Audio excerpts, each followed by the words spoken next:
Memang hidup tidak seindah yang kita bayangkan ya. Aduh, ya memang tidak seindah yang kita bayangkan, tidak selancar yang kita harapkan. Tetapi tentu sebagai ada hikmah pasti nanti ada hikmah. Kita lihat dan tentu kita akan berusaha semaksimal mungkin bersama-sama kami di Komisi 6 selalu bersama-sama untuk supaya selancar dan seindah yang kita bisa berikan kepada masyarakat. Itu yang paling penting. Kalau lihat dari PPKN ini uangnya 2 miliar buat apa? Buat apa? Tetapi kalau untuk bicara tentang undang-undang, rancangan undang-undang, kita berkomitmen untuk kita akan selesaikan segera untuk penguatan terutama. Baik, untuk menyingkat waktu, saya yakin Bapak Ibu juga para anggota punya keindahan-keindahan atau bahkan ketidakindahan yang ingin disampaikan, tetapi mohon untuk bicara tentang efisiensi anggaran saja. Kalau ada isu-isu yang lain, baik itu di BUMN, di perdagangan, atau yang lainnya, itu nanti kita bisa bikin rapat, karena rapat lagi gitu ya. Karena setelah ini Pak Menteri Perdagangan ada agenda dan juga kita diburu waktu juga besok udah harus selesai. Saya persilakan Bintang Komisi 6. Disiplin efisiensi termasuk bicara tentang anggaran saat ini. Silakan Pak Kanang. Langsung ini. Ya, Assalamualaikum warahmatullahi wabarakatuh, Bu Ketua dan pimpinan yang saya hormati Pak Menteri, Pak Menteri BUMN, Menteri Perdagangan dan Bu Wamen yang saya banggakan, Ketua KPPU RI, BPKN RI. Yang pertama saya ingin cerita sedikit tentang krisis, bahwa saya mengalami krisis ini pengalaman yang luar biasa, ada 4 kali Pak. Yang pertama 97-98, di mana krisis ini krisis yang luar biasa, krisis moneter dari 2.400 nilai dolar menjadi 14.000 nilai dolar waktu itu. Saya waktu itu bekerja di Inka Pak, industri kereta api. Nah, saya punya direktur pemasaran Pak Aryono yang selalu survive, maka ketemulah satu kata, change, perubahan. Ya, dari change ini muncul kalimat lagi yaitu tantangan jadikan peluang. Jadi ini tantangan juga. Bagaimana menjadikan peluang ke depan Indonesia, ini yang paling penting khususnya di perdagangan. Nah, maka Inka survive sampai sekarang. Maka tadi saya cerita, Eman, kalau ini Inka dijadikan satu dengan operator yang mana Inka memberikan visi misi ke depan menguasai ekspor kereta api. Tahun 2010 saya pertama kali setelah jadi wakil bupati menjadi bupati Pak. Ada amanah APBD yang mengatakan saya harus hutang 50 miliar, kecil saja sebenarnya. Tapi ketika saya menjadi bupati, bingung saya. Maka saya lakukan penghematan. Tidak saya lakukan hutang. Maka seperti rapat ini, mohon maaf, rapat gini tidak ada snack. Laporan kepada pimpinan sudah tidak ada kertas yang utuh lagi. Harus kertas bekas. Kemudian jam kerja dikurangi. Kecuali jam kerja yang untuk pelayanan. Nah, ini melakukan penghematan ini bisa dilakukan di semuanya, termasuk di perdagangan. ATK dikurangi. Dulu ATK gila-gilaan Pak. Satu dinas itu bisa sampai 4 miliar. Saya minta 1 miliar pun akhirnya bisa. Hal-hal seperti ini. Kemudian perjalanan dinas dan lain sebagainya.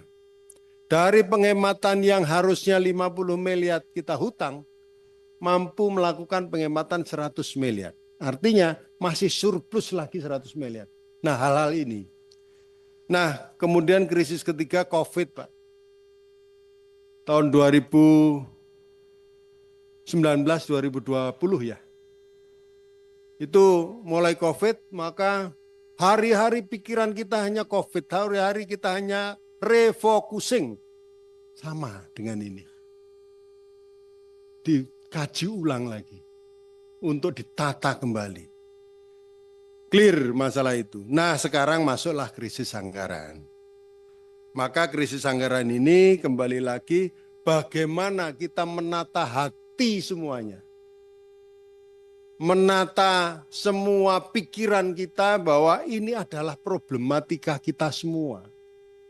Bukan hanya problematikanya DPR, tidak hanya eksekutif, legislatif, tapi masyarakat. Dari banyak krisis moneter, krisis lokal, krisis COVID, krisis anggaran, maka satu, komunikasi aktif. Itu penting, Pak. Ini saya melihat belum sampai kepada komunikasi aktif kepada sampai terbawah, sampai kepada semua pihak yang terdampak terhadap kebijakan ini. Kemudian mencari terobosan di mana tantangan tadi menjadi peluang. Ini penting sekali. Kemudian kalau tadi dibilang banyak pihak mengatakan bahwa ini hanya lemak-lemaknya saja. Sedang otot dan nadinya tetap berjalan. Pertanyaan saya satu, dagingnya kemana? Jangan dagingnya dikasihkan orang. Ayo kita cari daging-daging yang lain untuk menutup krisis anggaran ini. Nah, contohnya katakanlah kita pertambangan, Pak. Ya, pasir laut dan lain sebagainya. Banyak hal yang bisa kita ambil gitu. Bukan ini diberikan orang lain. Kenapa diberikan orang lain? Enggak kita sendiri BUMN yang mengelola. Itu saja saya kira. Ya, sehingga ini bisa tertata, kita cari daging. Tidak hanya menghilangkan lemak, tapi dagingnya juga kita harus cari untuk kesejahteraan masyarakat kita. Terima kasih. Wassalamualaikum warahmatullahi wabarakatuh. Waalaikumsalam. Terima kasih. Mas Mufti Anam. Assalamualaikum warahmatullahi wabarakatuh. Terima kasih pimpinan. Sebelum ke Kementerian Perdagangan dan BUMN, saya pengen menyampaikan beberapa hal dulu untuk BPKN dan KPPU, karena jujur mendengar paparan BPKN dan KPPU tadi mendidih hati saya, Bu. Panjenengan tahu bahwa hari ini sedang ada kisruh namanya mafia skincare. Jenengan tahu orang karena KPPU, mohon maaf saya garis bawahi dulu bahwa saya yakin ini karena Presiden tidak tahu, karena Prime Minister mungkin tidak tahu, sehingga saya perlu sampaikan di tempat ini agar kemudian BPKN dan KPPU ini tidak dianggap hanya angin berlalu. Saya ingin mereka diberikan penguatan ke depan, itu tujuan saya. Jadi jenengan tahu bahwa hari ini sedang ada kisruh mafia skincare. Dan ketika itu terjadi, kita tidak bisa berharap banyak sama namanya BPUM. Karena kita tidak tahu, ada oknum-oknum mungkin di sana yang sedang dikangkangi oleh mafia tadi, kami tidak tahu. Tapi kami lihat bahwa KPPU dan BPKN di sini belum berperan banyak.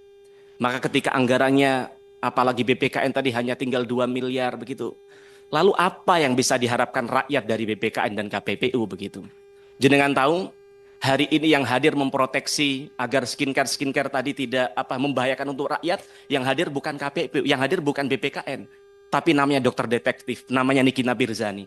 Tapi bayangkan mereka yang proaktif untuk memberikan sosialis soal itu, hari ini Doktif dikriminalisasi, hari ini Niki Nabirzani juga dipersekusi begitu. Begitu juga dari sisi pengusaha. Bayangkan si namanya Sela Sokya juga demikian. Dia hari ini dibully oleh rakyat, padahal ini belum tentu benar atau salah. Karena yang menilai hanya asumsi-asumsi saja. Karena kenapa ini terjadi? Karena ya BPKN tidak hadir di tengah-tengah mereka begitu. Lalu kalau rakyat saja tidak tahu kemana mereka harus berkeluh kesah. Rakyat yang mereka membela rakyat selama ini akhirnya harus dipersekusi, akhirnya harus dikriminalisasi. Lalu kemana rakyat kita ini harus mengadu begitu? Kalau kemudian BPKN harus anggarannya dipotong sekian besar sehingga tidak punya taring untuk melakukan sesuatu. Begitu juga dengan KPPU. Kami lihat bahwa hari ini tidak ada satu kata pun kalau jenengan cek di Google, KPU melakukan satu hal soal mafia skincare. Bayangkan hari ini sebenarnya banyak sekali UMKM kita yang tumbuh di daerah, yang mereka memperkerjakan ibu-ibu rumah tangga untuk meracik skincare ini. Tapi kemudian karena mafia-mafia skincare yang sudah berskala besar tadi itu, mereka dihabisi melalui tangan-tangan, ya panjenengan tahulah tangannya siapa itu. Kita ini kan sekarang harusnya fokus bagaimana industri dalam negeri kita tumbuh. Bukan saling mematikan. Kita harus bersaing dengan produk dari China, namanya apa itu, scientific dan sebagainya, dengan harga yang murah dan bagus. Tapi industri dalam negeri kita dibunuh oleh sesama kawannya. Dan di sini KPPU BPKN tidak berbuat apa-apa. Maka harapan kami soal anggaran 2 ini bisa dipertimbangkan karena rakyat sedang menunggu negara hadir di tengah-tengah mereka. Ini skincare hanya soal kecil, banyak hal-hal lain yang terjadi seperti ini. Kemudian selanjutnya kepada Pak Menteri BUMN, pertama tentu kami sampaikan apresiasi Pak. Kami turut bangga karena Menteri BUMN kalau menurut survei LSI menjadi salah satu dari 10 menteri yang berkinerja terbaik di bawah kepemimpinan Pak Presiden Prabowo. Dan kedua, kalau Bapak tahu di media sosial banyak juga masyarakat yang menyampaikan terima kasih karena harga tiket yang hari ini terkait pesawat begitu mahal, ternyata di situasi liburan kemarin bisa turun 10%. Apalagi kami juga senang Bapak Menteri tadi menyampaikan bahwa kemungkinan tadi di Lebaran dan ke depan Bapak sedang mengupayakan untuk itu bisa terjadi karena jujur harga tiket memang di luar nalar harganya Pak. Karena kalau tahu Bapak dari Indonesia ke Jepang aja hanya cukup 3 juta. Tapi bagaimana di tengah-tengah liburan dari Jakarta ke Labuan Bajo 6 juta Pak. Nah ini tentu nanti harapan kami di tangan Pak Menteri bisa berjalan dengan baik. Nah kemudian soal efisiensi anggaran Pak. Efisiensi anggaran kami lihat sebenarnya sebelum ada efisiensi yang diarahkan oleh Pak Presiden, sebenarnya BUMN sudah melakukan efisiensi begitu. Tapi kemudian karena perintah negara kemudian diturunkan lagi. Tapi Pak kami mengingatkan bahwa kalau kementerian lain, kalau ibarat sepak bola, karena Bapak ini kan ketua PSSI Pak ya. Jadi kalau ibarat sepak bola, kementerian lain itu ibaratnya kan back Pak. Ibaratnya adalah penjaga gawang begitu. Kalau kementerian BUMN ini kan ibaratnya striker begitu Pak. Bapak merasakan bagaimana Bapak mencari striker hebat itu kan mahal Pak, tidak murah begitu. Tapi kemudian dengan striker yang mahal, dengan biaya pengelolaan BUMN yang harapan kami bisa jauh lebih optimal, yang lebih fit, maka akan bisa mencetak gol. Maka kita tidak bisa bayangkan dengan anggaran yang terbatasnya apakah BUMN masih bisa fit Pak. Bisa punya stamina yang cukup untuk melakukan gol, melakukan laba, agar kemudian laba yang diharapkan seperti yang target pemerintah. Karena saya tidak bisa membayangkan, sangat ngeri sekali ketika BUMN staminanya menurun. Kalau turun labanya 1% saja Pak, maka negara akan kehilangan potensi 2 triliun lebih yang laba yang harus hilang begitu Pak. Apalagi yang lebih besar dari itu begitu Pak. Nah, kemudian selanjutnya untuk Kementerian Perdagangan. Kami ingin menanggapi soal slide yang pertama tadi Pak. Pagu anggaran Kementerian Perdagangan tentu sedikit membaik, yang awalnya dipangkas 812 miliar yang kami dengar, tapi ternyata paparan Bapak tadi hanya 720 miliar begitu. Nah, saya ingin mendapatkan penjelasan yang lebih detail terkait alokasi belanja operasional yang sebesar 438 miliar itu Pak. Berapa yang dialokasikan untuk mendukung dan berdampak langsung pada 2 program prioritas yang jenengan sampaikan tadi, yaitu penguatan pasar dalam negeri dan juga ekspor. Nah, kami juga ingin tahu yang lebih rinci berapa alokasi untuk menjaga stabilitas harga melalui operasi pasar, Pak, dari anggaran yang hanya 720 miliar tadi. Nah, kemudian terkait 3 program prioritas dari Bapak tadi, yaitu pengamanan pasar dalam negeri, perluasan pasar ekspor, dan UMKM bisa ekspor, Pak. Nah, soal pengamanan dalam negeri nih, Pak. Bapak pernah ke PGMTA, Pak? Ke Pasar Tanah Abang pernah, Pak? Nah, di depan PGMTA, kalau Bapak masuk di lobi utama PGMTA itu, Pak, terpampang besar iklan produk dari China, Pak. Kontak personnya dari Cina, Pak. Yang intinya siapa pesan produk seperti yang dia inginkan, bikin baju seperti apa, model seperti apa, tinggal kirim modelnya, seminggu sudah dikirim ke Indonesia, Pak. Nah, kami ingin tanya, di mana kehadiran Kementerian Perdagangan hari ini untuk memproteksi produk kita dalam negeri dalam persoalan ini, Pak? Kemudian yang kedua, Pak. Panjenengan tahu bahwa di media sosial banyak sekali orang beriklan menawarkan menjual produk dari China itu, mohon maaf, celana dalam hanya 3.500. Padahal di Tasikmalaya ya harganya 10.000 dan sebagainya. Itu 3.500. Dan Bapak tahu kalau beli 100.000 pieces hanya Rp700 Pak, celana dalam Pak, bayangkan Pak. Belum lagi produk-produk lain. Kemudian yang ketiga Pak, konten kreator hari ini. Ini terkait yang tadi perluasan pasar ekspor Pak. Konten kreator, panjenengan tahu kalau di media sosial hari ini terlalu banyak konten kreator yang mengedukasi untuk bagaimana cara impor produk Pak. Bahkan juga mereka menawarkan untuk trip bisnis ke China, pulang sudah bisa bawa produk. Ini sungguh jauh di luar akal kami. Di mana Kementerian Perdagangan selama ini? Tidak bisa hadir tengah-tengah masyarakat memproteksi rakyat kita yang hari ini. Jenengan tahu Pak, di pasar Tanah Abang tidak kalah kualitasnya dengan produk dari China. Mohon izin setiap mau lebaran menjelang puasa saya selalu ke sana karena untuk apa? Kami kan punya konstituen, kalau puasa kita custom baju untuk kami berikan kepada konstituen kami ya kan. Dan ternyata kami coba sekali-kali saya kontak person yang ada di situ, produk dari Cina kalah dengan produk kita Pak. Izin. Iya.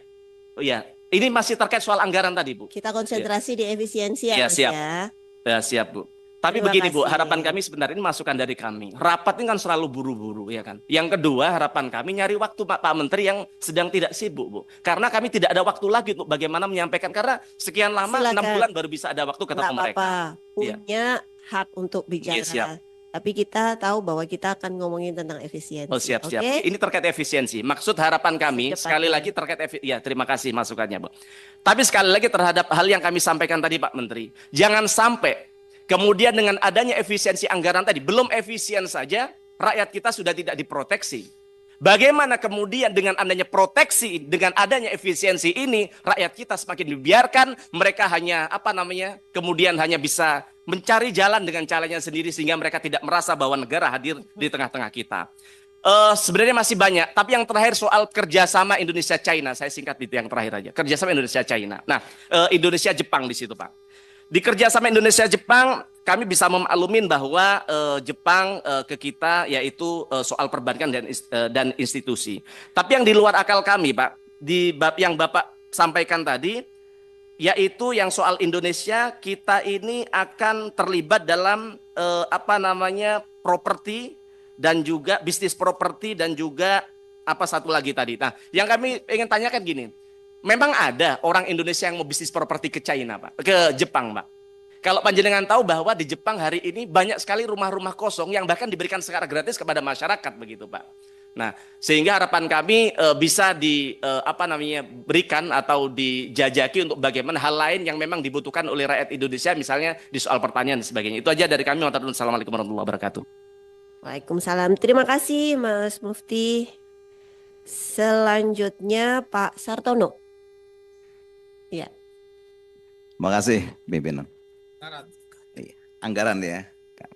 Baik, kami ingin fokus pada anggaran, tentang pemotongan anggaran. Sebelum hal tersebut kita sampaikan, pimpinan Komisi 6 yang kami hormati, sahabat Komisi 6 dan juga Pak Menteri BUMN yang kami hormati, Menteri Perdagangan, Ibu Wakil Menteri Perdagangan, Ketua BPKN dengan seluruh anggota, Pak Ketua KPPU. Kami di Komisi 7 ketemu beliau, di Komisi 6 ketemu lagi nih Ketua KPPU. Ibu Roro sama-sama berjuang 5 tahun di Komisi 7. Terima kasih. Saya sebelum menyampaikan kepada tentang perihal anggaran, ini ada kata-kata hal yang perlu kita dengar begitu. Ada kalanya suka, cita. Ada kalanya duka. Kadang mendung, kadang terang. Bahkan kadang badai. Nah, kita situasi sekarang itu tidak seindah bulan purnama. Kurang lebih begitu.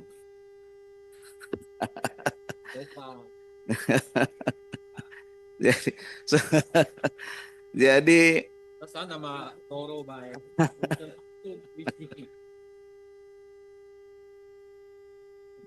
pimpinan, kami ingin menyampaikan bahwa sebetulnya ini momen lah. Apa yang menjadi kebijakan pemerintah di sini Pak Presiden Prabowo, ini kan gebrakan efisiensi lah. Selama 20 tahun ini kan tidak ada ini yang gebrakan untuk pemotongan anggaran yang begitu ekstrim lah. Tapi dulu kan konon katanya APBN itu kan bocor kurang lebih 30%. Nah, mungkin ini salah satu cara lah untuk strategi. Harapan kita tidak terlalu lama ada perubahan anggaran lagi, Pak Menteri dan Pak Ketua BPKN dan KPPU. Ya, harapan kami begitu. Siapa tahu dengan gebrakan ini di mana program-program yang substansi, yang esensial begitu, dan juga yang berkualitas tentunya itu bisa diminimize menjadi berkualitas untuk menghantarkan ya pertumbuhan ekonomi kita ke depan. Nah, ini saya pikir kita harus memahami hal tersebut. Bisa juga kebijakan ini kan juga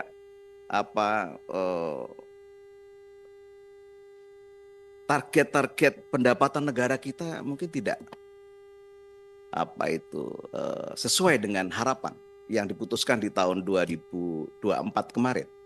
Nah, perlu ada evaluasi. Dan ini momen saya pikir yang harus kita terima gitu dengan lapang dada. Dengan hal tersebut kita sudah mengalami cobaan-cobaan yang dahsyat di Indonesia ini, ya tadi disampaikan oleh Anang begitu, dan kita bisa melampaui itu. Nah, ini saya pikir evaluasi yang radikal begitu, gebrakan yang perlu kita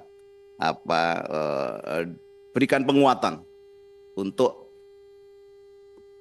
para menteri atau kementerian bisa memutuskan anggaran-anggaran di skala prioritas, anggaran-anggaran yang mendasar, yang tidak mengorbankan yang lainnya. Saya pikir pandangan kami demikian. Terima kasih. Wassalamualaikum warahmatullahi wabarakatuh. Waalaikumsalam, terima kasih Pak Sartono. Memang dalam mengungkapkan, kayak Mas Mufti tadi kan mengungkapkan darahnya mendidih. Ada yang model begitu, Pak Sartono juga pakai puisi-puisi, tapi substansinya sama. Nah, ini tentang teori kehidupan. Tentang teori kehidupan, substansinya sama. Nah, efek efisiensi itu beragam. Keluarannya beragam. Korea punya jadi puisi-puisi. Nanti ada juga yang pakai pantun gitu, nah, mungkin. Ada yang pakai doa. Ada juga yang selemah-lemah iman itu pakai doa. Ya iyalah, masa DPR cuma doa doang gitu. Baik, selanjutnya Pak Nasim. Nah, ini doa bidoa. Terima kasih Ibu Ketua yang kami banggakan, kami sayangi, kami cintai dan luar biasa. Pimpinan Bapak Nurdin, Bapak Eko yang ganteng, Bapak Adi yang ganteng, dan semua yang gagah, dan rekan-rekan Komisi 6 yang kami sayangi. Ibu Ketua tadi pertama sudah. Ibu Ketua, Masya Allah Ibu Ketua. Yang ini, berkahnya Komisi 6 itu dipimpin seorang yang memang benar-benar luar biasa, berkredibel dan segalanya. Ya, insya Allah nanti saatnya kita ada waktunya tabayun bersama ya. Nah, yang saya banggakan dan harapan menjadi kebanggaan kami di sini hadir Bapak Menteri spektakuler Bapak Erick Thohir yang kami harap menjadi kebanggaan ke depan, ya kan? Masuk barang.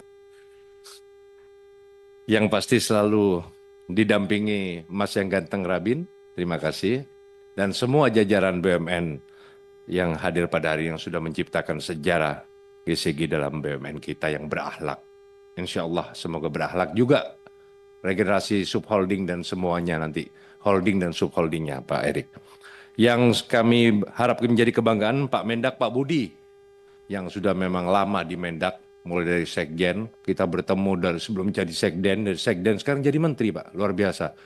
Nanti Dek, saya kebiasaan manggil Dek kepada Roro ini, iya kan? Kebiasaan Dek Roro, Ibu Roro sekarang, karena sudah menjadi wamen, jadi tambah cakep di Roro. Alhamdulillah, memang bersyukur Pak Budi ini, kalau sudah didampingi di Roro, insya Allah semoga Mendak yang ke depan, yang juga Pak Karim, ada Pak Karim ya? Ada Sekjen, oh ada Pak Kadim ya, Pak Moga, ada Pak Moga. Nah Pak Moga ini yang PKTN yang sangat berat situasi kondisi saat ini. Yang pasti BPKN, kalau di sebelah saya ada Mufti Anam, ya, yang sebelah BPKN ada Mufti Mubarok. Terima kasih Pak Mufti ya. Pak Saiful juga yang selalu setia. Yang pasti KPPO, Fasrul Asa, terima kasih. Yang selalu didampingi Pak Aru dan rekan semua komisaris KPU dan semua rekan-rekan yang hadir. Saya tidak panjang lebar Bu Ketua dan pimpinan. Dari efisiensi yang kita bahas pada hari ini, jujur semua KL membahas efisiensi ini. Kalau kita bilang kurang, selalu kurang. Ya kan? Kita bilang cukup pun masih kurang. Kita bilang lebih pun masih kurang. Itu manusiawi, ya kan? Tetapi maksud tujuan misi visi dari Presiden Bapak Prabowo ini, bagaimana kepentingan ini bisa dirasakan efisiensi ini oleh masyarakat, oleh rakyat, oleh bangsa Indonesia. Itu yang harus digarisbawahi. Bukan malah menjadi kericuhan, provokatif, atau salah dalam menjalani melangkah yang diambil oleh para pembantu menteri-menteri dan lain-lainnya. Itu yang terjadi pada saat ini. Seperti yang kita lihat sebelumnya ini. Dan itu yang ke depan kita harapkan, jujur, memang KL selalu berkata, efisiensi ini Pak, paling tidak mentok 5-7 bulan sudah KO katanya. Iya kan? Tapi sekarang sudah muncul lagi restrukturisasi. Kalau dulu ada refocusing ya Bu Ketua ya. Sekarang restrukturisasi, nanti ada apa, ada PBNP dan semuanya akan berjalan. Yang penting satu, kami berharap rakyat utamakan. Pak Menteri, khususnya Pak Menteri Mendak, sudah jelas. Pak Moga juga sudah jelas menjelaskan kemarin, kita butuh sekarang gambaran dari Pak Menteri. Kenapa sampai hari ini menjelang bulan Ramadan, yang katanya HET minyak itu bukan hanya di luar HET harganya melambung tinggi, tetapi sekarang malah langkah minyak. Apa menunggu saat lebaran nanti dikeluarkan dengan luar biasanya harga? Nah itu saya butuh penjelasan. Saya paham, MDO dari Mendak sudah dikeluarkan kepada para pengusaha, kepada para distributor, ya baik ada D1 sampai ke D4-nya, ada di Bulog dan lain-lain. Nah, kami butuh gambaran. Siapakah yang bermasalah di sini? Apa gunanya Satgas Pangan? Kalau masyarakat nggak tahu Satgas Pangan, Pak, yang tahu Satpol PP kalau di daerah, Pak. Ya, di sana nggak tahu orang Satgas Pangan ini apa, siapa. Taunya Satpol PP yang selalu dilihat setiap hari. Nah, masyarakat ini ingin tahu, kalau saya beli di luar HIT sekarang Pak, jujur, kalau perlu bukti saya bawa sekarang. Dan saya informasikan, HIT 15,7 terjual sekarang di atas 17.000, 18.000, ya kan?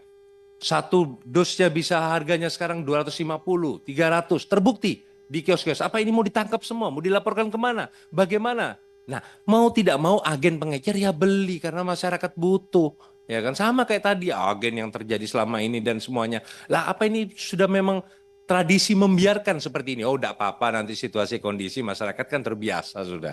Lah ini yang kita sedih. Efisiensi ngomongnya ya. Siap. Jadi SDM kita yang kita perlukan. Bagaimana cara mengatasi ini? Ayo bersama-sama Pak Menteri, khususnya juga Menteri BUMN, BPKN, KPPU bisa efisiensi juga dan bisa maksimalitas kerja kita ke depan bermanfaat untuk rakyat. Yang penting rakyat bagaimana kita? Rakyat tidak mau tahu urusan Pak sistem dan lain-lain. Rakyat yang penting ada, bisa membeli, harga pun naik sedikit pun tidak ada masalah. Yang penting tidak kesulitan. Itu yang penting.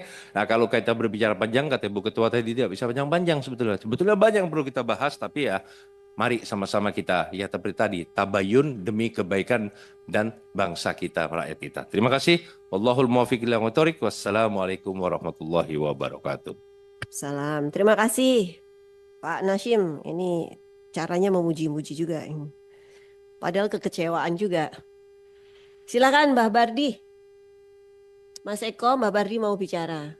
Jangan diajak bicara ya.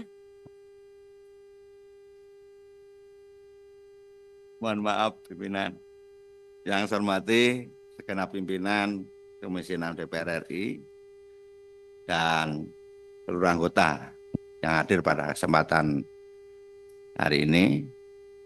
Dan tentunya juga saya hormati Wakil Pemerintah, ada Pak Menteri BUMN, Pak Menteri Perdagangan, dan KPPU serta BPKN. Semuanya adalah orang-orang yang senior, yang sudah tidak orang baru di pemerintahan. sudah mengalami proses periode yang lalu. Sehingga saya berharap dengan adanya ujian, menurut saya ujian, bukan badai, ini ujian. Ujian akan mampu bisa menerjemahkan daripada kehendak politik dan kehendak dari pimpinan nasional kita, sehingga ada beberapa hambatan dan kesulitan akan mampu mengatasi. Nah, saya ingin sedikit mencermati dari apa yang telah dipaparkan oleh beberapa dari kementerian dari BUMN, Perdagangan, KPPU, dan BKPN. Yang pertama saya mencoba mencermati dari Pak Erik ya, BUMN. Ini sangat rigid lah. Cuman saya melihat, ingin menanyakan aja. Sejauh mana contoh ya, pengurangan ATK 90%. Ini luar biasa. Kasarnya, apa kertas mau diganti daun? Nah, artinya ini sangat luar biasa loh. ATK yang tadinya 100% tinggal 10%. Nah, mau nanti saya nggak ingin ada satu rincian ini biaskan enggak. Cuman apa strategi apa, konsep apa yang bisa menjadikan dari 100% menjadi hanya 10%. Ini adalah ide yang berlian menurut saya.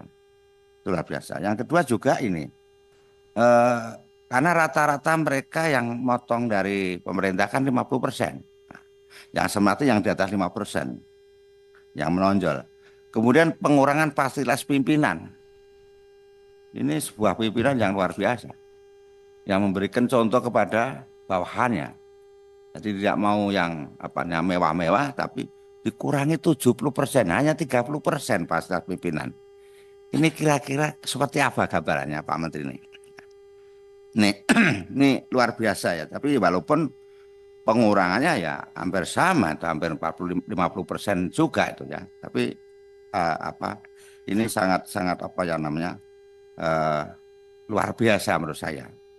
Mohon nanti secara garis besar disampaikan langkah-langkah apa ya. Seperti juga ini yang 66% penyelesaian perjalanan dinas, ini umum lah, tidak hanya Kementerian BUMN, mungkin seluruh kementerian begitu. Nah, cuman anggaran DPR jangan 60% habis kita.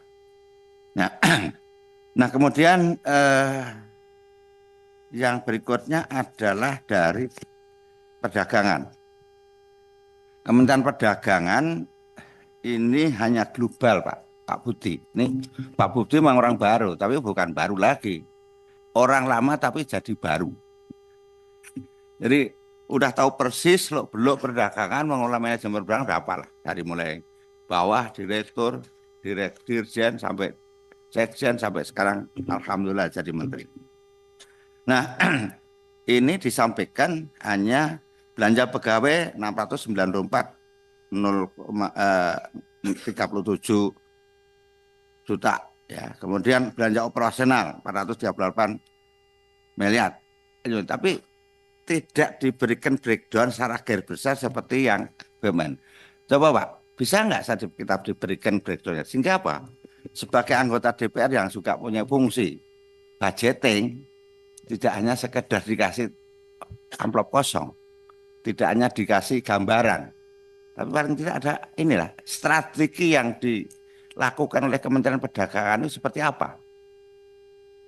Minimumnya seperti yang disampaikan oleh Pak Erik tadi, ada gambaran, ada gambaran yang kita bisa memahami. Oh, sisi ini yang diefisiensi, sisi ini yang dipertahankan, sisi ini atau belanja pegawai yang dipertahankan dan sebagainya dan sebagainya. Namun nanti Pak Budi selaku Menteri Perdagangan untuk diberikan penjelasan berapa persennya, masih ada kesempatan untuk saya hitung sehingga kita bisa menilai sebagai yang mempunyai hak fungsi budget itu bisa memberikan, karena kita tidak hanya mendengarkan, tentunya kita akan nanti menyetujui apakah anggaran ini yang revitalisasi ini apakah apa yang dirubah atau diperbaiki ini apa sesuai tidak, sehingga kita juga tidak hanya kotak kosong lah kira-kira. Nah kemudian untuk KPPU KPPU ya menurut saya miris lah, miris. Tetapi KPPU kan juga punya anggaran yang dari pajak yang BNPB. Nah, sejauh mana tadi udah sampaikan juga ya, anggaran yang dari APBN berapa, yang apanya APBN. Tapi kan penggunaan pajak bukan PNBP. PNBP ya. PNBP itu seberapa dan cara penggunaan yang fleksibel bagaimana? Kalau menggunakan proses panjang kan panjang. Nah, apakah dengan adanya itu akan tidak menjadikan masalah? Nah, coba jelaskan secara ini detail sehingga apa? Kita yakin walaupun itu dipotong, itu kan nanti dari dampak. Itu satu. Kedua, berikutnya yang terakhir yaitu dari BPKN. Nah, sebenarnya kalau BPKN itu tidak ada masalah sebenarnya. Kenapa? Basicnya adalah LSM. Di LSM kan tidak pernah ada anggaran. Nah, cuman persoalannya akan mempengaruhi juga bagaimana pengaruh besarnya terhadap dari dampak ini. Nah, kemudian ya, yang saya khawatirkan Bapak Ibu sekalian, dengan adanya keputusan Presiden ini, dibilang bagus-bagus ya untuk ujian kita, untuk kita melakukan satu versi yang secara totalitas secara nasional. Tapi kalau ada yang saya khawatir ada dampak. Dengan penurunan ini kita karena mendadak ya, karena sesaat aja kita diberi waktu hanya 2 hari. Kemudian dampak utama yang pertama, apakah nanti akan terjadi penurunan terhadap pelayanan publik? Ketika ada penurunan pelayanan publik, itu yang berontak bukan bapak-bapak sekarang, nggak akan berani kita berontak. Tidak akan berani kita protes.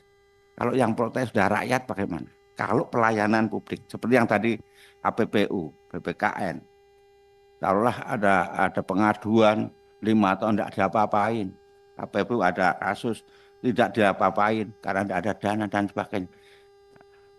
Apakah ini tidak menjadikan persoalan menurunnya ataupun tidak percaya publik terhadap kebijakan pemerintah? Ini nolong nanti mungkin disampaikan sehingga tidak anggaran sekedar untuk dikurangi atau ditambah, tetapi konsep fokus utama adalah pelayanan yang berkaitan dengan pelayanan publik. Nah, kemudian apakah dari tadi yang contoh saya ingat Pak KPPU ya, yang ada kambil-kambil nggak bisa memberikan anggaran. Nah, terus mereka mau kemana? Karena mereka kan juga sudah sudah tetap ya, pakai tetap ya Pak ya, sudah kan, bukan honorer, bukan kontraan. Nah, itu bagaimana? Karena juga berkaitan dengan pemerintah daerah dan sebagainya. Nah, yang ketiga dampaknya adalah yang paling parah ketika nanti sudah tidak ada atau menurunnya, bahkan sudah tidak ada kepercayaan investor terhadap Indonesia, bukan apa? Kebijakan yang tidak permanen. Ada takut kalau suatu saat kebijakan itu dirubah. Nah, apakah itu tidak pada lari? Yang mau datang tidak pergi. Ini yang mohon dari pandangan Bapak sekalian kasusnya ini. Sehingga apa? Eksistensi negara itu tetap berjalan, tapi bukan karena kekurangan anggaran, tapi kebijakan yang tidak berubah-berubah, yang itu bisa menjadi pedoman bagi investor yang akan masuk di Indonesia. Itu saja, terima kasih. Assalamualaikum warahmatullahi wabarakatuh. Terima kasih Pak Badri, Mbah Bardi. Selanjutnya Pak Yulisman.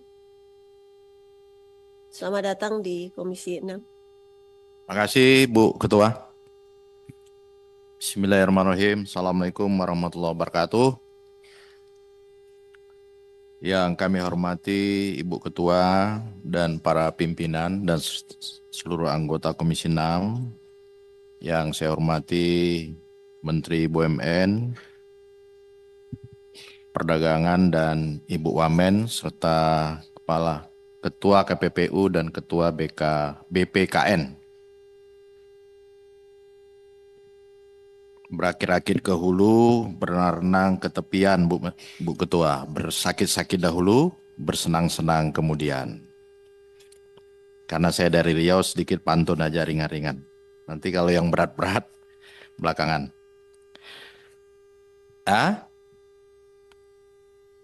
Ikan sepat, ikan gabus, ya masukannya lebih cepat, lebih bagus kan begitu.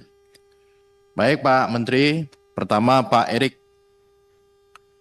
Ya mungkin kalau bicara efisiensi, Pak Erik sudah tidak asing karena seluruh BUMN dari sekian ratus hanya tinggal 40-an di efisiensi dalam bentuk holding dan sebagainya. Terkait dengan efisiensi anggaran di Kementerian BUMN, nah saya di sini agak sedikit tergelitik nih Pak Erik, karena angkanya nggak muncul, hanya persentase.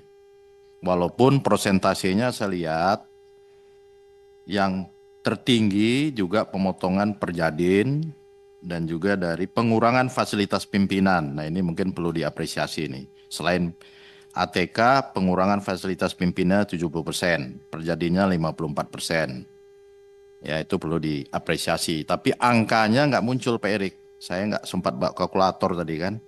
Hanya persentase, nah mungkin ini perlu nanti dikasih kepada kami.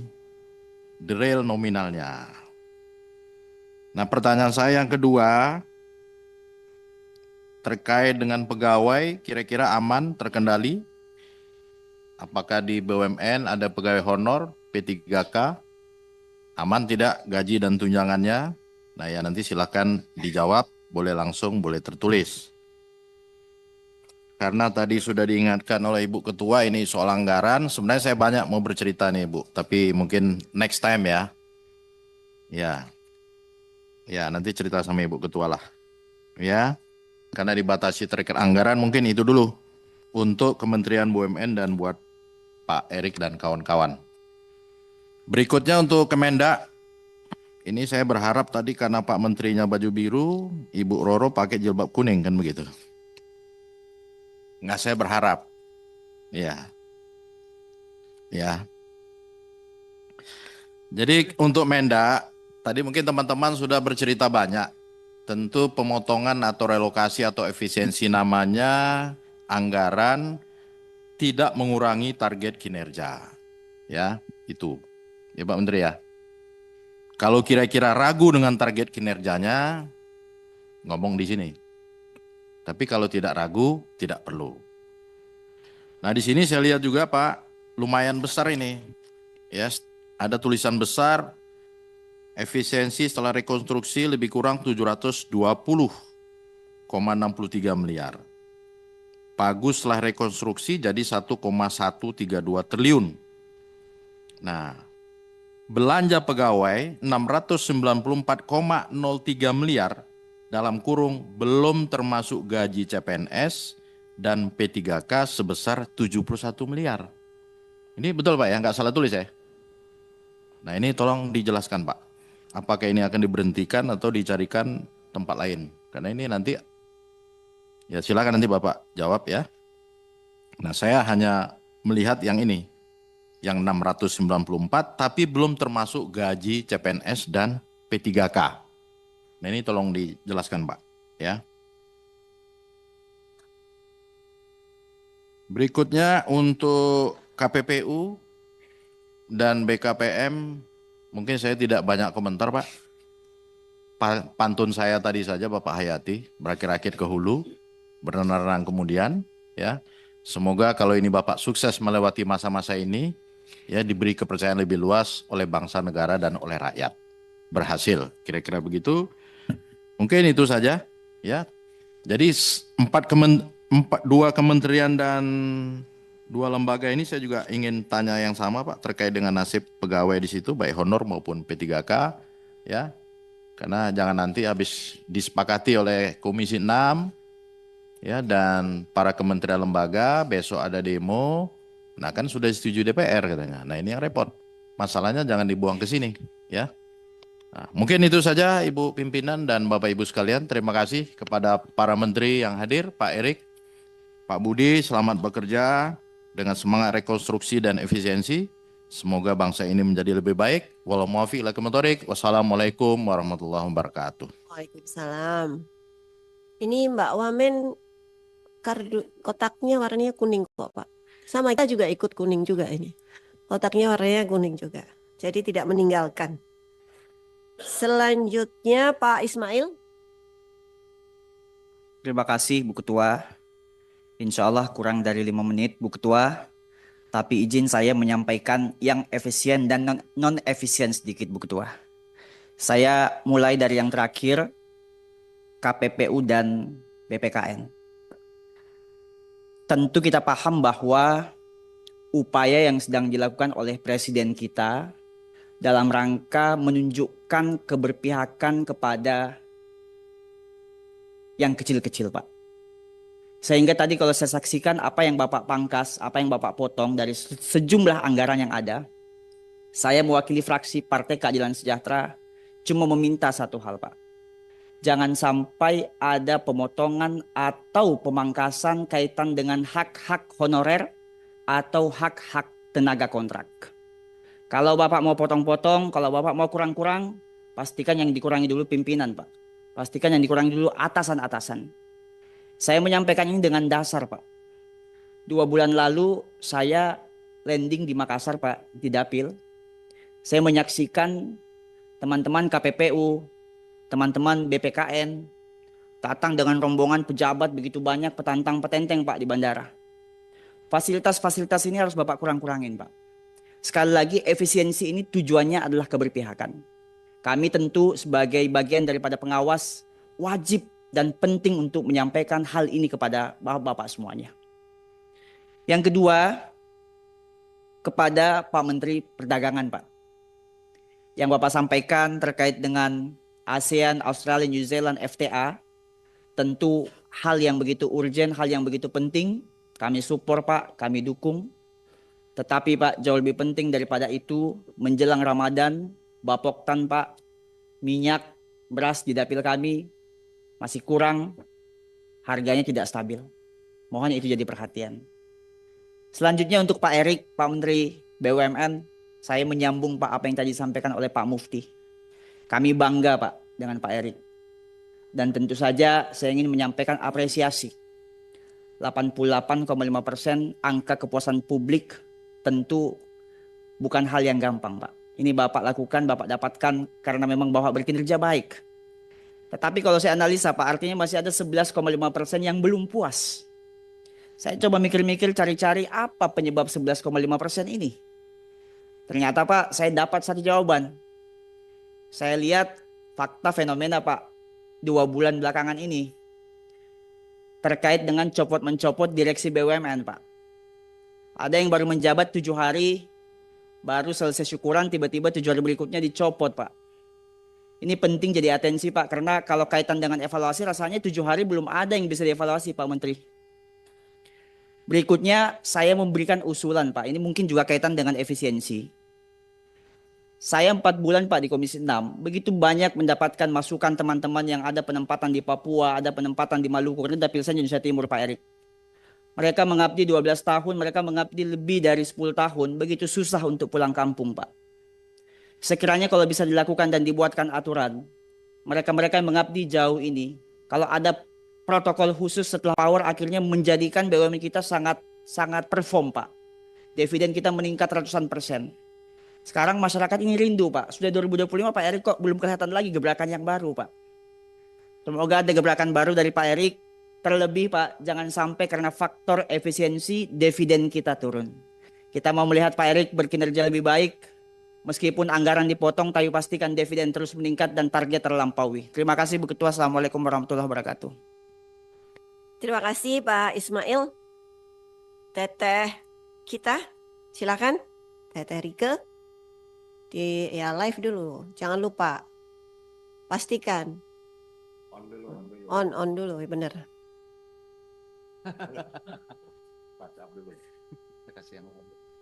Udah, oke, yang kalau gitu, baiklah. Oke. Assalamualaikum warahmatullahi wabarakatuh. Salam sejahtera untuk kita semua. Om Swastiastu, Namo Buddhaya, salam kebajikan, rahayu. Yang kami hormati pimpinan dan anggota Komisi 6 DPR RI, yang kami hormati Menteri BUMN beserta jajarannya, yang kami hormati Menteri Perdagangan, Wakil Menteri Perdagangan beserta jajarannya, dari KPPU, Bapak Ketua KPPU, kemudian Ketua BPKN beserta jajarannya dan hadirin yang hadir pada rapat siang hari ini.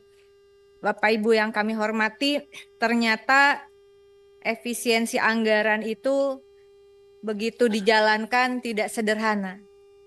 Karena yang sederhana itu rumah makan Padang. Udah serius, Pak Erick Thohir udah melotot. Bener kan Mas Eko?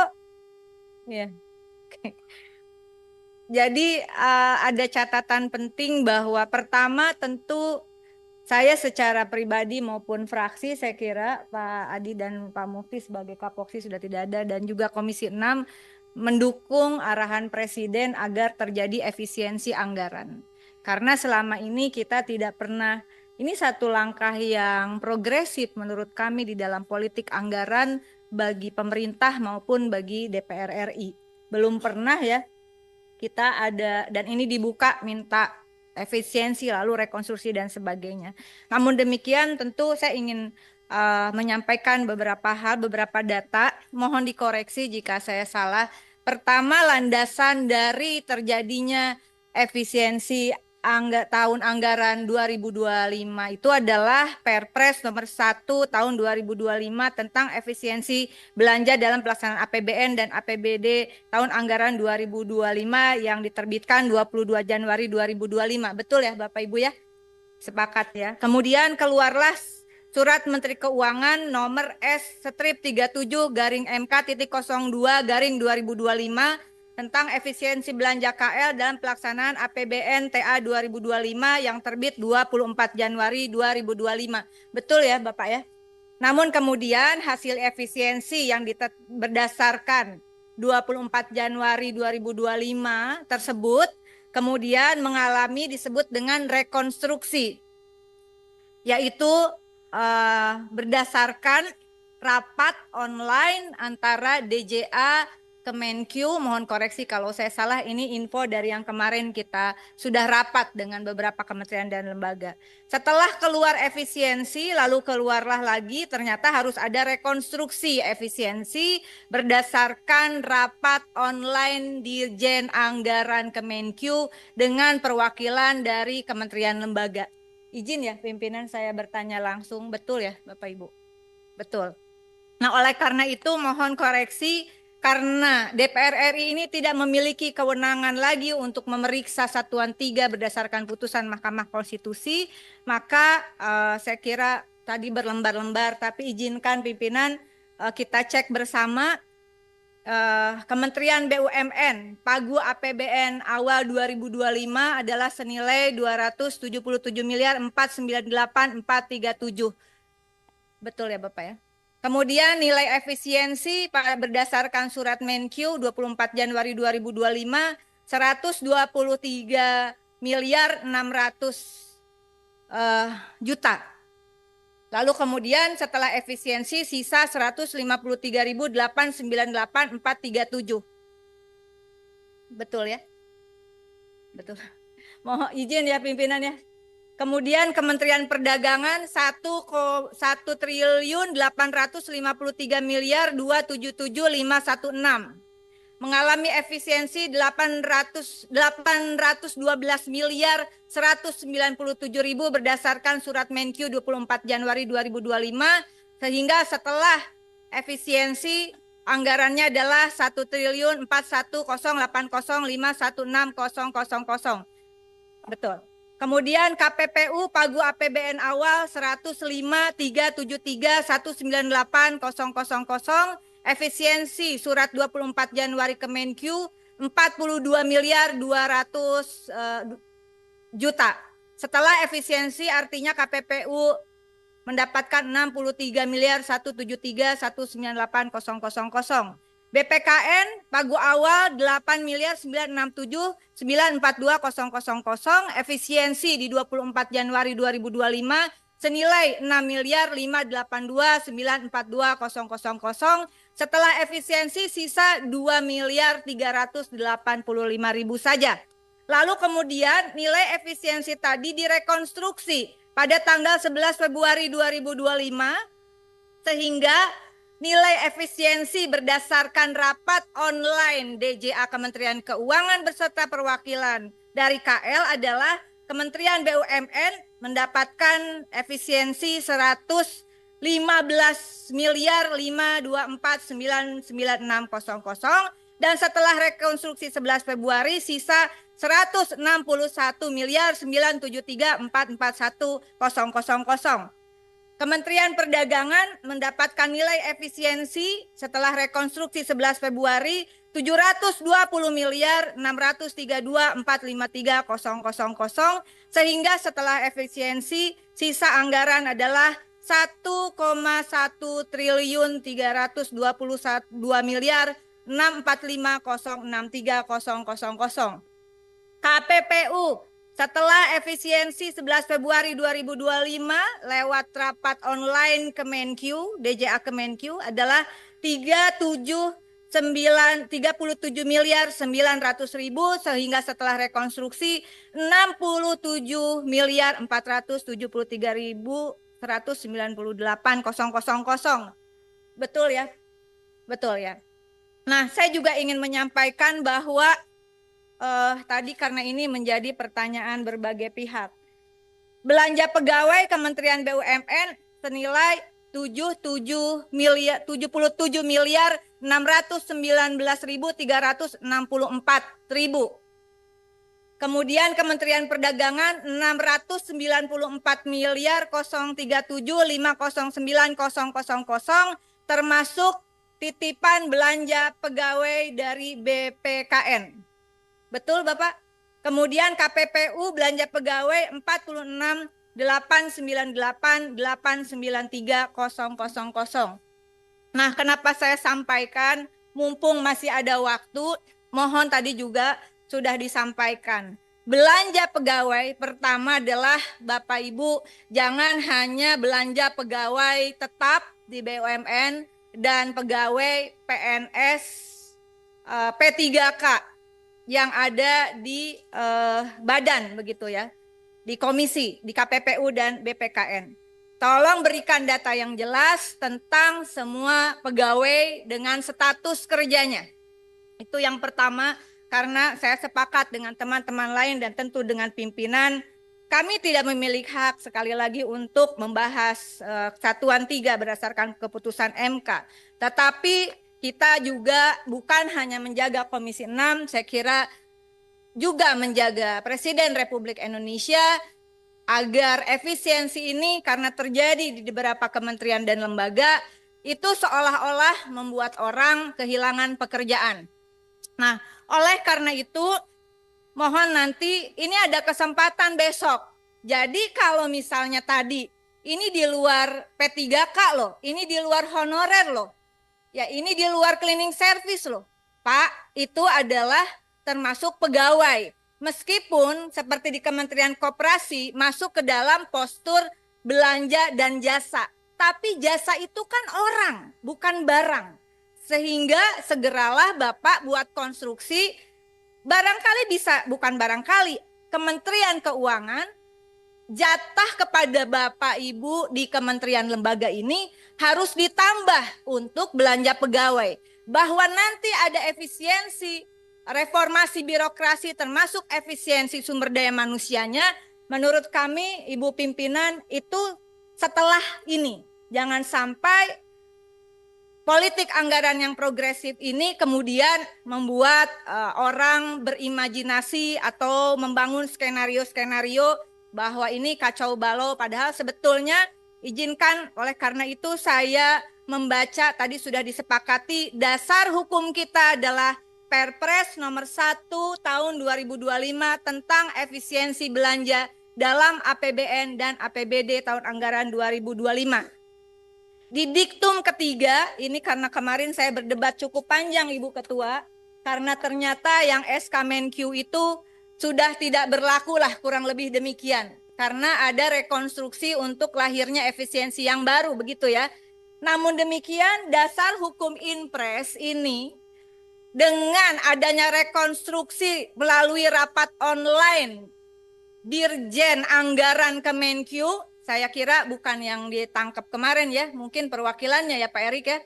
karena DJA yang kemarin ditangkap dalam kasus Jiwasraya. Sekalian Pak, bagaimana statusnya di Komisaris Telkom? Nah, ini dikatakan di dalam Inpres nomor 1 2025. Mohon nanti kita analisis bersama. Di diktum ketiganya bahwa kurang lebih efisiensi diawali dengan identifikasi. Pertama, rencana efisiensi belanja kementerian lembaga sesuai besaran yang ditetapkan oleh Menteri Keuangan.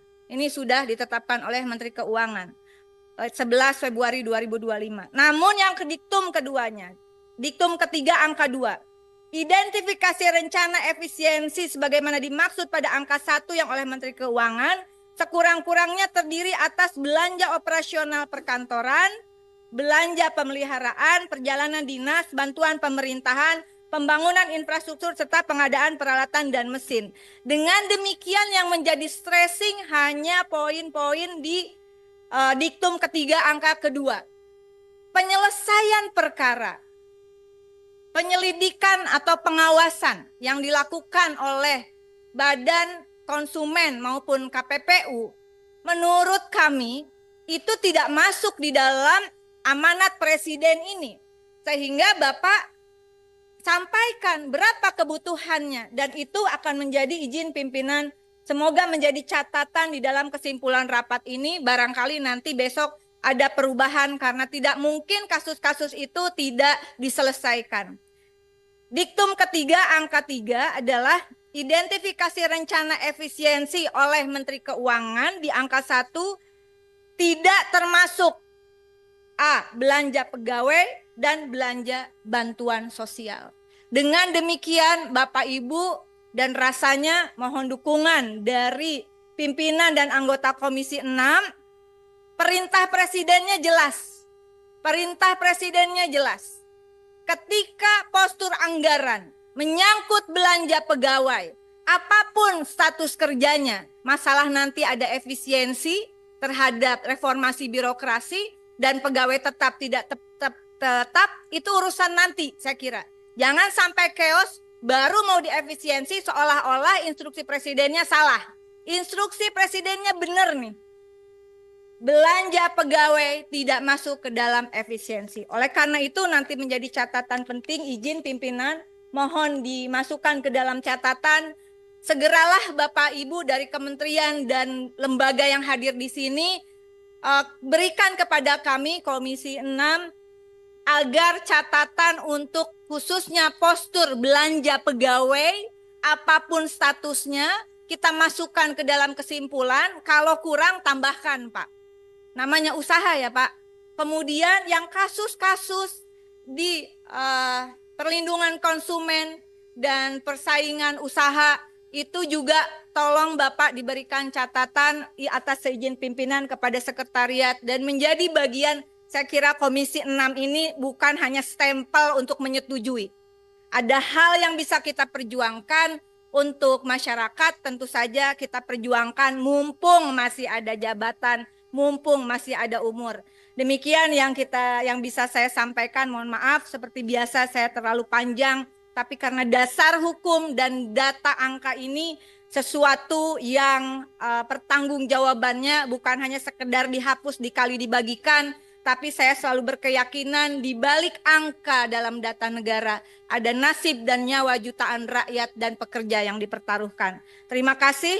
Wallahul muwaffiq ila aqwamit thoriq. Mohon maaf lahir batin. Wassalamualaikum warahmatullahi wabarakatuh. Waalaikumsalam warahmatullahi wabarakatuh. Terima kasih Tarike.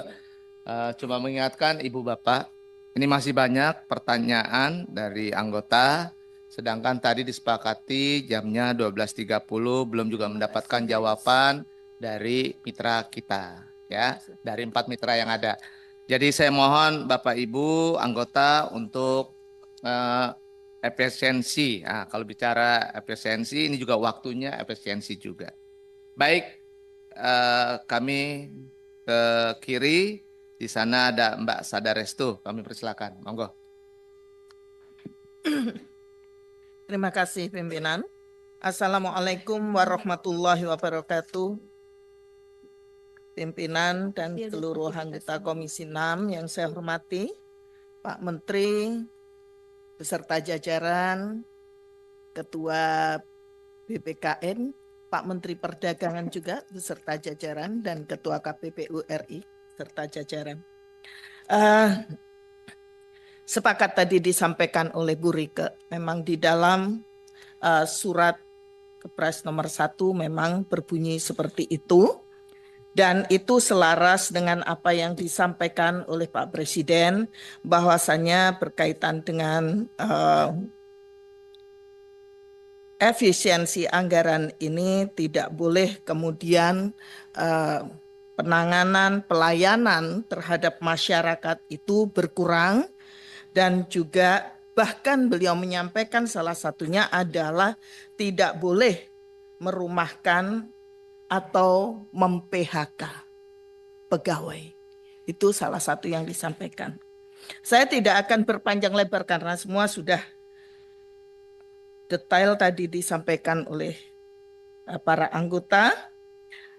Yang perlu saya sampaikan, saya pertanyakan di sini, dengan adanya efisiensi anggaran yang tentunya ini sangat signifikan, dan dengan instruksi Presiden, arahan Presiden yang tadi tidak boleh melakukan PHK, tidak boleh mengurangi pelayanan terhadap masyarakat. Lalu bagaimana strategi cara yang paling tepat dan cepat dari seluruh kementerian di sini, Kementerian BUMN, Perdagangan, dan juga KPPU dan BPKN dalam melayani atau menangani permasalahan-permasalahan yang ada di tengah-tengah masyarakat.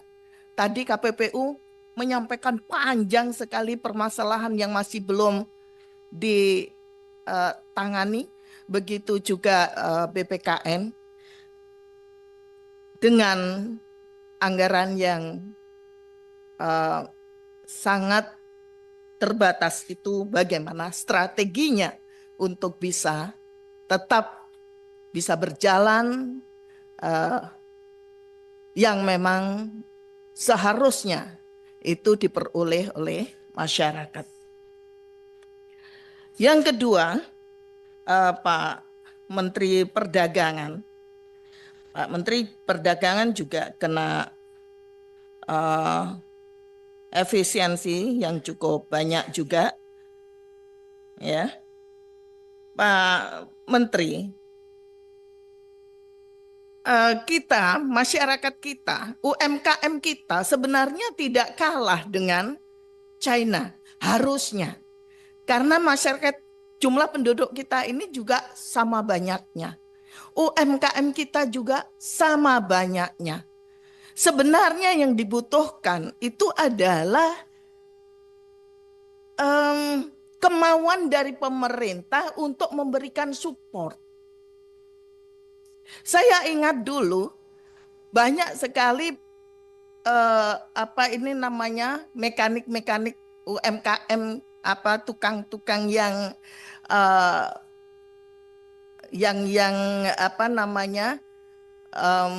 bikin mesin-mesin seperti penggilingan, bahkan ada yang membuat onderdil sepeda motor dulu di Sidoarjo, ya.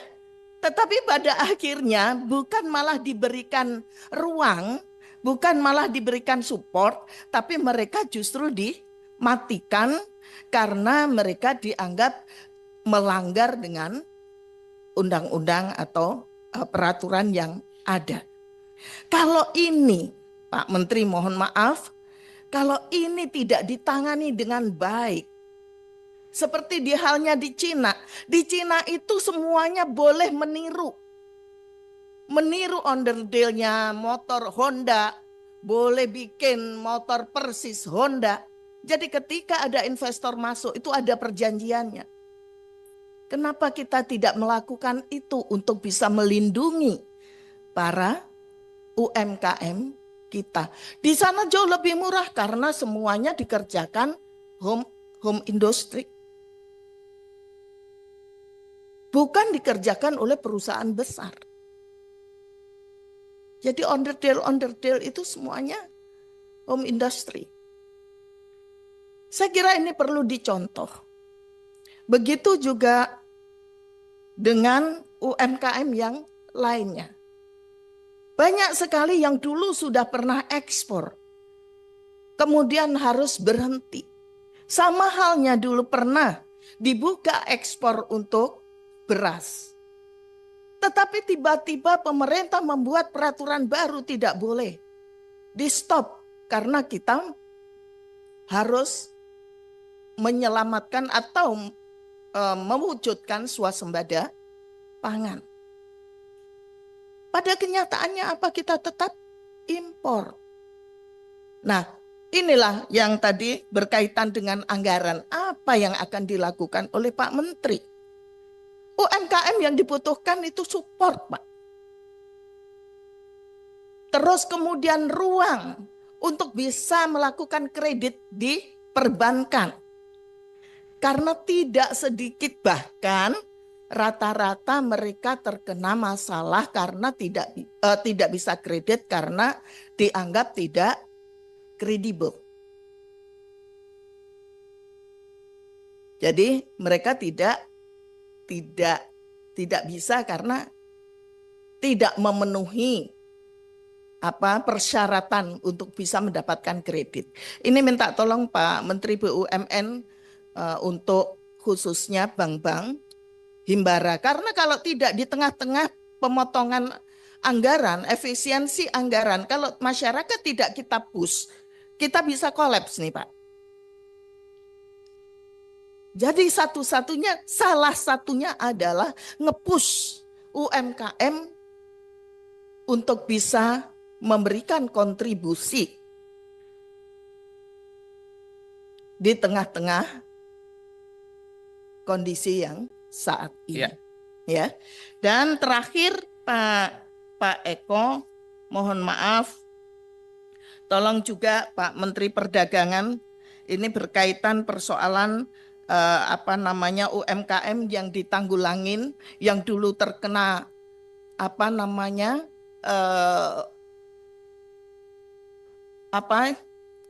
lumpur lapindo, yang kemudian mereka sekarang harus berhenti.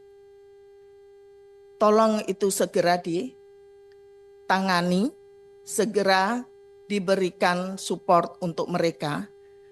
Karena tidak sedikit mereka yang juga terlilit oleh perbankan karena kasus lapindo, bahkan ada salah satu pengusaha yang benar-benar sudah kolaps dan harus kehilangan. Terima kasih pimpinan. Wassalamualaikum warahmatullahi wabarakatuh. Waalaikumsalam Mbak Sadar Restu. Kita memahami. Baik. Ya. Sahabat Pak. Matur suwun Mbak Sadar Restu, dari kiri kita sekarang ke kanan. Di sana sudah ada Mas Rijal. Kami persilakan Mas Rijal dari PKS. Terima kasih pimpinan. Assalamualaikum warahmatullahi wabarakatuh. Melanjuti tadi diskusi teman-teman, dalam 2 hari ini selama pembahasan mengenai efisiensi anggaran, terus terang pimpinan saya khawatir ini banyak orang-orang pinter di Dirjen Anggaran yang salah mengartikan instruksi Presiden. Realisasi untuk efisiensi daripada anggaran itu bukan hanya potong-potong, tapi harus cari income juga. Penghasilannya apa? Misalnya begini, ya mungkin ya pemerintah Pak Prabowo bilang, ya efisiensi gitu ya, cuman gitu aja kan. Yang di bawah-bawah ini langsung potong. Nah, harusnya kalau misalnya kita tahulah secara gamblang sebenarnya, ahli-ahli ekonomi telah bicara di mana publik kebocoran pajak itu sudah 50% bisa. Kalau misalnya anggaran sekarang pajak 2.000 triliun, berarti kan 3.000 triliun. Seharusnya bisa ada potensi di situ. Artinya 1.000 triliun sendiri. Itu jauh sekali yang diminta sama Pak Prabowo sebenarnya. Ini kalau cuma mainnya nyerah, artinya pajak tidak bakal bisa lagi 2.000 triliun sudah tok potong dari ini, akhirnya salah. Jadi pertama kita minta pimpinan untuk yang di Komisi 6 ini, lembaga dan kementeriannya jangan langsung diterima. Ini saya lihat ada surat baru nih, Bariket S75, ya, tanggal hari ini ya Pak, 13 Februari ya, mengenai pelaksanaan efisiensi itu. Betul apa? Iya. Ada. Tadi di paparan KPPU ada surat itu Pak. Tanggal 13 Februari 2000. Yaitu dari Kementerian Keuangan. Iya. Tanda tangan Bu Sri. Iya, jadi tadinya S35. Betul ya? Itu yang tanggal 24 Januari. S37 tanggal 24 Januari. Lalu ada lagi S75 hari ini 13 Februari mengenai rapat online itu, Mbak Rika. Betul? Bukan? Ya, ini. Hah? Ada? Ya. Belum. Ini yang tanggal 11-nya. Oke. Jadi kita belum setuju dulu, artinya kita lihat dulu, ini kita panggil orang-orang pintar yang dari Dirjen Anggaran ini, dasar hitungannya apa, itu karena kalau kita lihat di sini masih banyak masalah biaya operasional, biaya pegawai. Jadi sistemnya itu sistem nyerah ini, kalau menurut saya sistem orang kalah, bukan instruksi sebenarnya dari Presiden Prabowo seharusnya. Nah, yang kedua mengenai BUMN, saya pikir ini ada usulan dari Kementerian BUMN, mungkin kita bisa bahas pimpinan. Yang kedua mengenai Kementerian Perdagangan, saya harap sini ada masalah belum termasuk gaji CPNS dan PPWK 71 miliar ya Pak. Belum termasuk, Oh belum ada. Yang PPWK juga belum ada. Baru perkiraan saja ya Pak.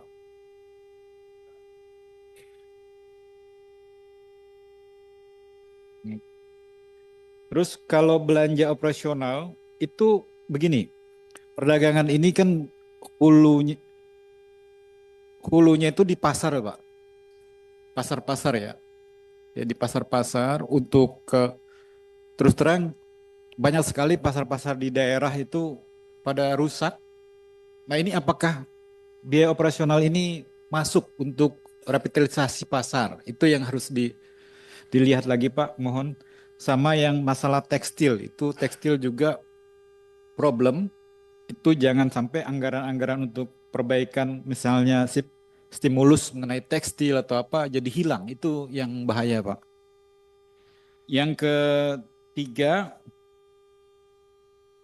itu untuk BPKN, ini kayaknya usulan dari Dirjen Anggaran ini nggak masuk akal, mungkin kita tanya nanti dia berakal apa enggak. Yang keempat untuk KPPU ini betul tadi kata rekan kita Barike, banyaknya usaha-usaha yang dilakukan oleh KPPU dari penanganan itu sangat sistematis sehingga harus dipertimbangkan lagi kepada pimpinan. Sebenarnya KPPU ini mintanya berapa jadinya Pak? Jadi berapa kira-kira? Dari kan 105 sekarang turun jadi 67,4 ya. Nah, yang diharapkan itu dari Komisi 6 jadi berapa itu mungkin harus disajikan Pak supaya kita bisa pendukung.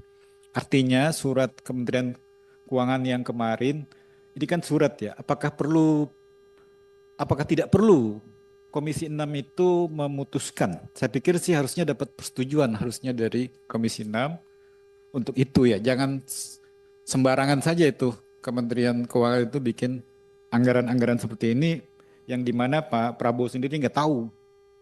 Saya yakin nggak tahu deh. Ini orang-orang pinter saja yang di belakang, yang di bawahnya Menteri. Pak Bu Menteri juga mungkin nggak tahu. Dia lagi pusing, dia tanda tangan aja. Dia nggak baca detailnya. Itu yang kita khawatirin. Jadi kita harap dari lembaga dan Kementerian Komisi 6 untuk tidak langsung setuju. Terima kasih pimpinan. Assalamualaikum warahmatullahi wabarakatuh. Ya, terima kasih Mas Rijal dari PKS, kaitan dengan tadi nomor S75, ada poin 2 yang buat saya boleh menjadi catatan bahwa efisiensi anggaran belanja kementerian atau lembaga tahun anggaran 2025 tidak termasuk belanja pegawai dan belanja bantuan sosial. Itu yang surat yang baru masuk di 13 Februari. Selanjutnya ada 5 poin, nanti mitra bisa mendapatkannya.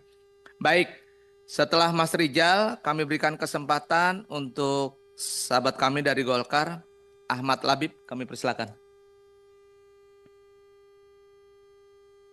Terima kasih pimpinan, Bu Anggi, Pak Eko, Pak Nurdin dan Pak Adi, Pak Menteri Perdagangan, Menteri BUMN, BUMN dan Kepala BPKN, Kepala Ketua KPPU dan semua jajaran. Saya hanya ingin mendapatkan gambaran besarnya atas efisiensi dan restrukturisasi anggaran ini, karena setahu saya belanja negara itu punya kontribusi terhadap pertumbuhan ekonomi. Gitu. Kami tidak ingin optimisme yang sudah terbangun bersama Presiden Prabowo ini menurun, karena kita tidak memahami gambaran besarnya restrukturisasi ini mau dibawa kemana, ke sektor apa, dan kira-kira dampaknya, efeknya terhadap baik itu negatif atau positif terhadap pertumbuhan ekonomi seperti apa. Itu tolong sedikit diberikan gambaran gitu. Karena kita hanya mendengar tentang efisiensi dan restrukturisasi. Tapi kemana ini mau dibawa? Kami percaya bahwa ini maksudnya baik.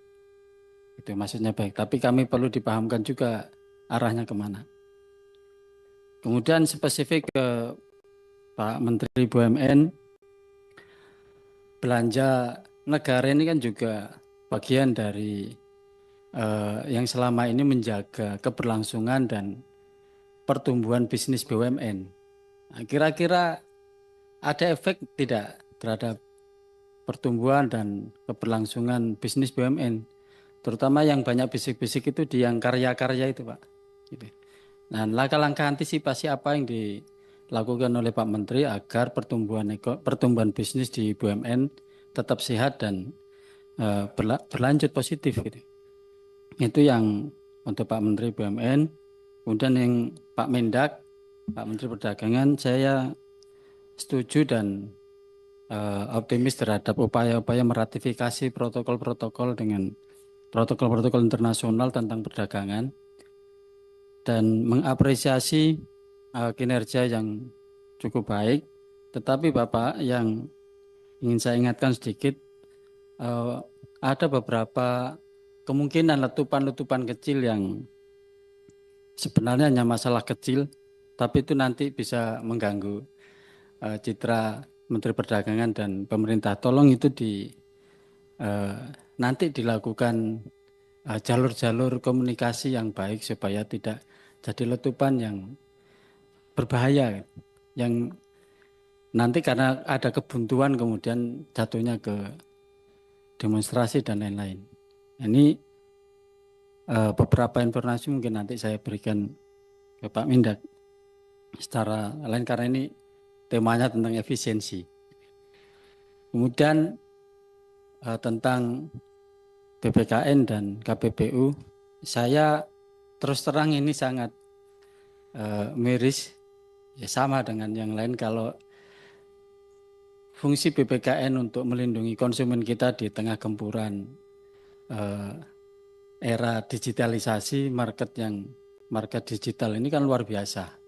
Saya mengantisipasi melindungi anak saya dari beli secara online produk-produk yang tidak teruji keamanannya, itu sudah luar biasa susahnya gitu. Ini kalau ada efisiensi ini kira-kira dampaknya terhadap kinerja BPKN seperti apa? Saya berharap fungsi-fungsi pelindungan terhadap konsumen dan masyarakat tidak terganggu karena akhirnya anggaran yang ada hanya untuk belanja pegawai dan tapi pegawainya tidak bisa bergerak untuk memberikan layanan. Ya, kita namanya memberikan gaji buta jadinya. Jadi tolong efisiensi itu tidak berdampak pada kinerja, termasuk kepada kawan-kawan di KPPU. Saya kira demikian. Assalamualaikum warahmatullahi wabarakatuh. Matur suwun Mas Ahmad. Baik, menutup sebelum 12:30, penanya tinggal satu anggota, yaitu ada Kang Asep. Mangga Kang Asep dari Nasdem. Baca doa. Silakan. Pimpinan, terima kasih Mas Eko, Ibu Ketua dan jajaran, teman-teman anggota, para menteri dan lembaga yang kami hormati beserta jajarannya. Pertama Pak, saya sepakat dengan teman-teman bahwa harus dipastikan anggaran yang diberikan itu tidak berdampak pada PHK, pemberhentian atau apapun juga namanya. Tidak boleh ada layoff buat mereka, itu satu. Yang kedua, harus juga dipastikan bahwa tupoksi intinya itu berjalan. Jadi saya concern tadi seperti kata Mas Mufti, KPPU dan BPKN, ini saya kira soal jutaan, ratusan juta bahkan, warga kita harus tetap terlindungi. Nah yang ketiga, barangkali ini penting Pak, perspektif kita agak diperluas. Jangan berpikir pada konteks kita tiba-tiba kena efisiensi satu persatu ini, Bapak kelimpungan. Bahwa ternyata ini kan sisi lainnya itu ada soal optimalisasi Pak. Ada optimalisasi pendapatan yang barangkali itu trennya menurun. Ini kemudian Pak Prabowo harus bersiap-siap dengan timnya ini mengantisipasi itu. Jadi kalau saya bayangkan Pak, asumsi yang sekarang dibuat, ini masih asumsi Pak, karena bicara soal 25, belum ada uangnya, tunggu bagian pertumbuhannya. Didasarkan pada kondisi existing yang kemarin, yang 24 seperti apa, tahun 24 berjalan seperti apa, ternyata diduga banyak lemak-lemak yang bergelantungan, kira-kira begitu. Wah ini nih, ATK sekian puluh triliun ini di sini. Barangkali ini yang udah harus diamputasi itu. Sehingga disimulasikanlah di 25 ini bisa untuk jadi cara antisipasi ketika trennya pendapatan kita menurun. Artinya apa? Di seberang efisiensi ini ada optimalisasi pendapatan. Yang ketiga soal kolaborasi. Pak Mendag, ini kan BPKN masih di bawah Kementerian Perdagangan juga. Tadi saya menyambung Mas Mufti nih. Jangan sampai Bapak membuka ruang izin masuk bergelontoran barang yang tidak jelas itu, yang riweh itu nanti BPKN. Apalagi kita dalam satu rumah nih, entah itu mafia skincare, itu produk segala macam. Jadi harus ada juga ngobrolnya. Pak, beban pengawasan saya buat konsumen kita itu semakin sedikit anggarannya. Tolong pastikan ya, perketat. Kayak gitu Pak. Jangan sampai ada komoditas yang buat Bapak jadi kelimpungan bekerja untuk itu. Pada satu rumah. Jadi saya kira dalam konteks itu penting juga kolaborasi sebetulnya Pak. Agar efisiensi itu bisa kita lakukan tanpa dengan biaya. Yang ketiga, yang terakhir, buat Pak Menteri BUMN nih, saya nggak tahu nih, efisiensi ini pun juga terjadi nggak di BUMN? Karena sesungguhnya di sisi lain Pak, ketika kita bicara soal asumsi pendapatan, BUMN kita harapkan terus berjalan, maksimal dan growing. Tapi secara faktual misal begini Pak, ini saya bicara soal contoh kasus nih, yang bicara soal pendapatan. Beberapa hari yang lalu saya baca berita, Pertamina Pak sampai nombok 3,6 triliun untuk bayar subsidi BBM. Karena gara-gara atas nama strategi BUMN, entah itu nojol sama dikerjakan oleh anaknya Telkom. Entah Telkom Metra atau Sigma begitu, itu gagal mereka. Sehingga kemudian ketika gagal, Pertamina tidak punya data untuk dapat kompensasi subsidi BBM-nya ke Kementerian Keuangan. Akibatnya apa? 3,6 triliun Pertamina harus nombokin dari itu. Jadi uang itu juga ada di situ. Ini salah satu contoh. Jadi sesungguhnya Pak Menteri, ini saya khawatir, ini kan bedanya teman-teman kita semua ini kan pakai APBN nih. BUMN pakai uang negara juga yang dipisahkan. kita dipantau ketat. Mereka berpikir ketika uang dipisahkan itu seperti uang nenek moyangnya aja, Pak. Ada untung besar, sebelum diberikan ke negara, saya bikin anak perusahaan baru. Capeknya, OPEX-nya, segala macamnya. Itu kan duit-duitnya sebetulnya mesti jadi potensi keuangan negara juga. Menjadi potensi pendapatan kita semuanya. Jadi saya kira barangkali, Pak Menteri, pastikan tuh di BUMN itu, Pak.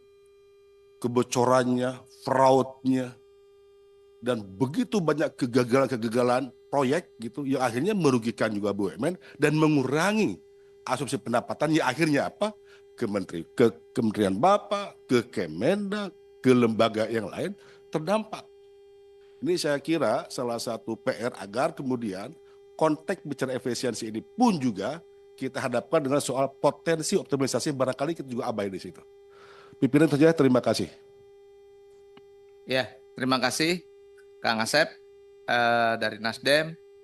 Kami kembalikan lagi ke Ibu Pimpinan. Kami persilakan, Bu. Baik, terima kasih Mas Eko. Dari meja pimpinan, Mas Adi mau bicara? Oh, cukup. Baik, Bapak Ibu, Ibu Wamen terutama, kan ibunya cuma Ibu Wamen juga. Ini bukan Ibu, Mbak, maafin. Adiknya Bang Nasim. Saya menggarisbawahi dari yang disampaikan Mas Eko dari surat dari Bu Menkyu, bahwa yang poin 2 itu bahwa efisiensi anggaran belanja kementerian tahun anggaran 2025 itu tidak termasuk belanja pegawai yang dikurangi dan bantuan sosial. Ini adalah aturan atau memastikan bahwa tidak ada honorer-honorer, kemudian tidak ada PHK di instansi Bapak Ibu sekalian. Karena mereka yang memang sangat butuh dan mereka yang bekerja juga. Isu yang diangkat oleh Bapak Ibu anggota tentang di mana efisiensi tadi sudah banyak masukan. Termasuk juga tadi yang dibahas misalnya efisiensi di ATK misalnya, yang memang sekarang harusnya ya paperless, harusnya nggak terlalu banyak beli kertas atau pulpen gitu kan, karena kita ketik semuanya gitu. Kira-kira begitu. Nah, yang poin 3 menarik juga, efisiensi anggaran belanja kementerian lembaga tahun anggaran 2025 dilakukan terhadap belanja barang yang tadi saya sampaikan dan belanja modal.